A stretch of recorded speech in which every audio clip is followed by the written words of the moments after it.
ہوا ہے. ہم کرتے کیا ہیں کہ جب ہم سے کوئی غلطی ہوتی ہے اور اس غلطی کا ہم خمیازہ بھگتتے ہیں، بجائے توبہ کرنے کے اس غلطی کو صحیح قرار دینے کی کوشش میں لگ جاتے ہیں.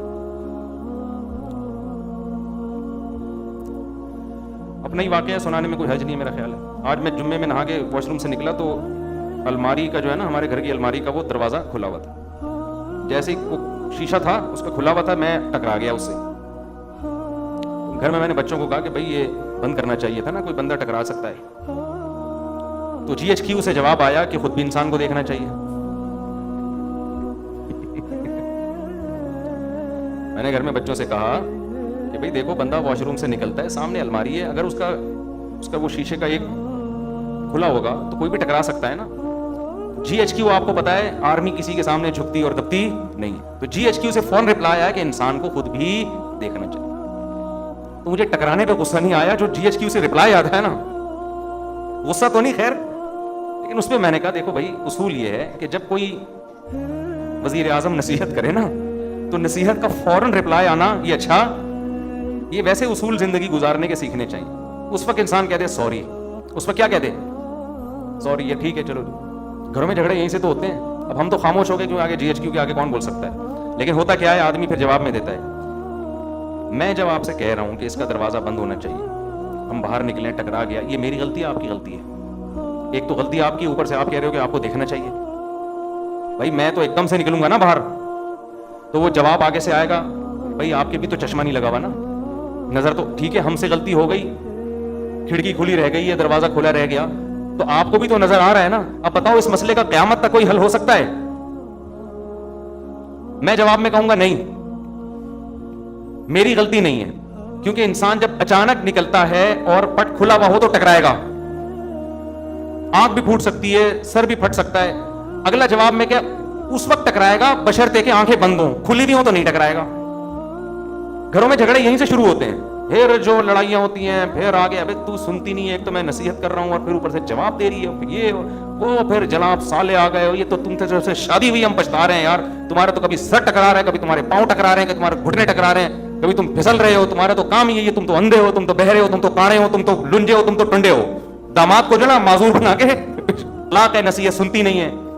تو اس کا طریقہ یہ ہوتا ہے کہ جی ایچ کیو سے جب کوئی رپلائی آئے فوراً کیا کر لو، اچھا سوری ہماری غلطی ہے. کس کی غلطی ہے بھائی؟ ہم ٹکرائے کسی غلطی؟ ہم چپ ہو گئے. بعد میں نے کہا یار تھوڑا سا سمجھا دینا چاہیے، سمجھا دیا، سن لیا کہ بھائی جب بھی کوئی نصیحت کرے نا فوراً آگے سے جواب. اصول ہے یہ، زندگی گزارنے کا اصول ہے. کوئی بڑا بھی جب سمجھا رہا ہو بیٹے کو، بیٹا یوں، بیٹا آگے سے جواب نہ دینا شروع کر دے. نہیں اصل میں ایکچولی، بھائی تو سن لے چپ کر کے تھوڑی دیر، تیرا باپ ہے وہ کون ہے؟ جب نصیحت کر رہا ہے نا، ہمارے والد صاحب کا تو عادت تھی وہ نصیحت کر رہے اور ہم آگے سے جواب دے دینا. ہمیں پتا تھا والد صاحب کا پارا، پھر وہ کہتے تھے تمہاری اس غلطی پر اتنا غصہ نہیں آ رہا، یہ جو تم لوگوں میں سننے کی صلاحیت نہیں ہے نا، یہ زیادہ بڑا جرم ہے، یہ زیادہ بڑا جرم ہے. دیکھو جو آدمی سنتا نہیں ہے نا اس میں تکبر ہوتا ہے، وہ سمجھتے ہیں میں غلط ہو ہی نہیں سکتا. یہ اس کی علامت ہوتی ہے کہ آپ فوراً آگے سے جواب دیتے. آپ فرض کر لیں کہ یار میں کون سا فرشتہ ہوں، میرے میں غلطی ہو سکتی ہے، یہ والی اگرچہ نہیں ہے لیکن ہو تو سکتی ہے نا، تو سن لو یار. زیادہ زیادہ یہ ہو جائے گا میں چھوٹا آپ بڑے، تو کوئی بات نہیں، اس سے کیا ہو جاتا ہے. جو مصنوعی عزت حاصل کرنے کی کوشش کرتا ہے وہ کبھی بھی بڑا نہیں بنتا. بڑے ہمیشہ متواضع لوگ بنتے ہیں. آج گھروں میں لڑائیاں بہت دفعہ اس لیے ہوتی ہیں، خواتین چپ نہیں ہوتی آگے سے معذرت کے ساتھ. مرد جب کچھ بات کہتا ہے نا غصے میں، تو عورت کو چاہیے چپ، خاموش ہو جائے. بعد میں سمجھا دے میاں کو آپ نے یہ جو ارشاد فرمایا تھا ایکچولی یہ غلطی اندھے کون تھے آپ. جب بات چلی جاتی ہے نا تو پھر وہ اتنا مسئلہ نہیں ہوتا. اب آپ گھر میں جا رہے ہیں، گلاس سامنے رکھا ہوا ہے نا، پاؤں لگا، ٹھوکر لگ جاتی ہے، تو انسان کہتے ہیں گلاس کس نے رکھا. آگے سے بچے جواب دیں یا جی ایچ کیو سے جواب آئے کہ آپ بھی تو دیکھ رہے تھے نا کہ سامنے پڑا ہوا ہے. یہ کیا ہوتا ہے، یہاں سے کیا شروع ہو جاتے ہیں فساد. کہ بھائی اب غلطی کی توجیہ کرنے کی ضرورت نہیں ہے، بول تو ٹھیک ہے بھائی آئندہ. تو خیر جلدی سے بات کو سمیٹ کے ختم کروں، وقت پورا ہو گیا ہے. تو شیطان کیا کرتا ہے میرے بھائی، گناہ کو آپ کی نظر میں مزین کر دیتا ہے، جن میں ایک بہت بڑا گناہ ہے دنیا سے دل لگانا. حالانکہ یہ دنیا مسافر خانہ ہے. تو ڈالر جتنا بھی مہنگا ہو رہا ہے بری بات ہے، لیکن یہ سوچ کے تسلی کیا کرو ہماری بیسک ضرورت جو ہمیں مسافر کو چاہیے 2 وقت کی روٹی، سر چھپانے کی جگہ، کم از کم ہماری زندگی میں ابھی اتنے جلدی حالات خراب نہیں ہوں گے کہ یہ روٹی ہم سے چھن جائے. اتنا ڈالر انشاءاللہ مہنگا نہیں ہوگا کہ ہمارے پراٹھے بھی ہم سے چھوٹ جائیں. سمجھتے ہو کہ نہیں سمجھتے؟ وہ انشاءاللہ نہیں چھوٹیں گے. ملک میں گندم پیدا ہو رہی ہے، انڈے الحمدللہ نہیں ملے ہماری مرغیوں کے آگے ہم سے خرید لینا. میں کہنے والا تھا ایسے ہی لے لینا، لیکن پھر اتنے لوگ آ جائیں گے. تو انڈے پراٹھے انشاءاللہ نہیں چھوٹیں گے. یہ سب چیزیں موٹی موٹی چلتی رہیں گی. ہاں گریبیاں چھوٹ جائیں گی، تو گریبی تو مسافر خانے کو یار بیٹھنے کی سیٹ چاہیے، ٹائم پہ کھانا چاہیے. کھڑکی والی سیٹ مل جائے تو زیادہ اچھا ہے، یہی چاہیے ہمیں. تو کھڑکی والی سیٹ ملی ہوئی ہے، تو بس اتنا ہے. تو زیادہ ٹینشن مت لو. سمجھتے ہو؟ شرک پر میں کئی بار بیان کر چکا ہوں. دیکھو ہوتا یہ ہے کہ بعض لوگ ایسے فیملی سے تعلق رکھتے ہیں جن کے ہاں بدعتیں اور شرک ہوتی ہیں. وہ مجھے بار بار کہتے ہیں آپ شرک پر بیان کریں تاکہ ہم اپنی فیملی کو سنائیں. اب دیکھو یہ تو آپ کا مسئلہ ہے نا، باقی جتنے لوگ آ رہے ہیں سب کا مسئلہ تو شرک نہیں ہے نا، وہ توحید پرست لوگوں سے ہوتے ہیں، تو ان کا بھی رعایت کرنی پڑتی ہے نا.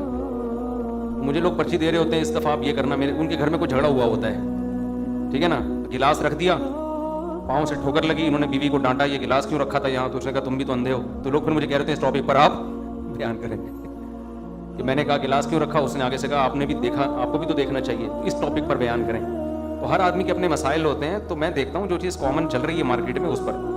تو اللہ کا شکر ہے ہمارے یہاں جو زیادہ تر 99% لوگ آ رہے ہیں تو توحید پرستی ہیں. کوئی مزاروں پہ نہیں جاتا، کوئی بزرگوں سے دعائیں مانگنے کا قائل نہیں ہے. سمجھتے ہو نا؟ اس ٹائپ کے لوگ تو ہمارے پاس آ ہی نہیں رہے ہوتے. اور اب تو یوٹیوب پہ سن بھی نہیں رہے ہمیں ایسے لوگ. انہوں نے ہمیں اتنا وہ بدنام کر دیا ہے، یہ ایسے ہیں یہ ویسے ہیں، وہ سنتے ہی نہیں ہیں. تو پھر بھی میں کرتا ہوں کیونکہ ایک ٹاپک بہت اہم ہے، توحید ہمارے ایمان کا حصہ ہے. جب موقع ملتا ہے کر دیتا ہوں بیان. مفتی صاحب تمام کبیرہ گناہوں کی وضاحت کر دیں. دیکھیں چند کبیرہ گناہ ہیں. قتل کرنا انسانی حقوق میں سب سے بڑا کبیرہ گناہ ہے. نماز جان کر قضا کر دینا سب سے بڑا کبیرہ گناہ اسلام لانے کے بعد. اس کو ہم لوگ بہت ہلکا سمجھتے ہیں. اسلام میں خوب سمجھ لو جان کر نماز قضا کرنے سے بڑا گناہ کوئی بھی نہیں ہے. خوب سمجھ لیں یہ. امام احمد ابن حنبل کے نزدیک انسان اسلام سے ہی نکل جاتا ہے. اس کو ہلکا نہ سمجھیں. زمین آسمان ادھر سے ادھر ہو جائے نماز قضا نہیں ہونی. جنگ کی حالت میں اللہ نے اجازت نہیں دی ہے نماز قضا کرنے کی میدان جنگ میں، تو پھر کہاں اجازت ہوگی؟ تو نماز قضا کرنا، سود کھانا اور زنا کرنا، شراب پینا، لڑکوں سے بدفعلی کرنا، ماں باپ کو ستاتے رہنا. کبھی کبھار اونچ نیچ ہو جاتی ہے انسان سے، گھر میں ہوتا ہے، اس کا تو قرآن نے بھی کہا ان تکونوا صالحین فإنہ کان للأوابین غفورا. کبھی ماں باپ سے اونچ نیچ ہو جائے تو استغفار کرو اللہ معاف کر دے گا. تو وہ تو ہر گھر میں ہی ہوتی ہے، لیکن ان کو مستقل ٹارچر کرتے رہنا یہ بھی کس میں داخل ہے؟ کبیرہ گناہ میں. رشتہ داری توڑنا، خونی رشتوں کو، چچا ماموں خالہ پھوپھی بہن بھائی، یہ بہت قریبی رشتے ہیں، ان میں توڑ پیدا کرنے کی کوشش کرنا یہ صغیرہ گناہ نہیں ہے. اگر آپ کی ایک سال بھائی سے بات چیت ہی نہیں ہوتی، بہن سے بات چیت ہی نہیں ہوتی، قطع تعلق کیا ہوا ہے، تو حدیث میں تو آتا ہے رشتہ داری توڑنے والا جنت میں داخل نہیں ہوگا. یہ بہت خطرناک ہے. اس کو کسی طرح سے جوڑ کی کوشش میں لگ جایا کرو. اور بد نظری کبھی کبھار ہو جائے تو صغیرہ گناہ ہے. بار بار بار بار کرتے رہو گے تو وہ بھی کبیرہ میں داخل ہے. آج کل ایک حیا کے خلاف مسئلہ ہینڈ پریکٹس کی عادت لڑکوں کو پڑ گئی ہے. کبھی کبھار ہو جائے صغیرہ میں داخل ہے. لیکن جس یہ کام کبھی کبھار نہیں ہوتا، جو کرتا ہے وہ کنٹینیو کرتا رہتا ہے، تو وہ بھی پھر کبیرہ میں داخل ہو جائے گا. تو اس طرح کے ہیں. جھوٹ بولنا، چھوٹے موٹے جھوٹ ادھر کی ادھر چھوٹی موٹی ٹوپیاں لوگ کرا دیتے ہیں، کبھی کبھار ہلکا پھلکا جس سے کوئی نقصان بھی نہیں ہو رہا کسی کو بڑا، تو یہ صغیرہ میں داخل ہے.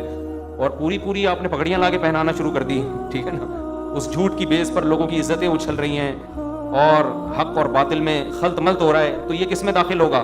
کبیرہ گناہ میں. تو قرآن کہتا ہے ان تجتنبوا کبائر ما تنہون عنہ نکفر عنکم سیئاتکم، اگر تم کبیرہ گناہوں سے بچو گے ہم چھوٹی موٹی خطائیں معاف کر دیں گے. تو یہ سب کبائر، ویسے داڑھی کاٹنا بھی کبیرہ گناہ میں داخل ہے معذرت کے ساتھ، ٹھیک ہے نا، کیونکہ یہ بھی ایک دفعہ نہیں ہوتا، کنٹینیو لگا رہتا ہے جسم کے ساتھ.